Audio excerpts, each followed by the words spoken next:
Журналисты, внесшие вклад в развитие СМИ региона, получили заслуженные награды. В Доме правительства состоялось вручение государственных наград журналистам. Так, в этом году почетное звание «Заслуженный журналист Якутии» получил Борис Николаев, директор редакции газеты «Сунтар» Сунунара Сунтарского улуса, Борис Павлов, директор республиканского книжного издательства «Камелек».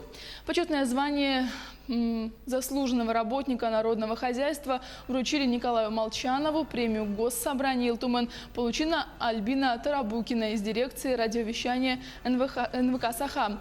Премию главы республики получила Елена Слепцова-Корсунах и главную государственную премию Якутии имени Василия Никифорова Кюлюмнюр в области журналистики получила наша коллега, ведущая НВК «Саха» Евдокия Избекова. Можно сказать, что мы оседлали цифровую эпоху. Сейчас в каждой социальной сети имеется аккаунт традиционных средств массовой информации. НВК «Саха», наше региональное телевидение, звучит почти в каждом смартфоне, можно сказать. В каждом спутниковом канале у нас имеется свое цифровое региональное телевидение.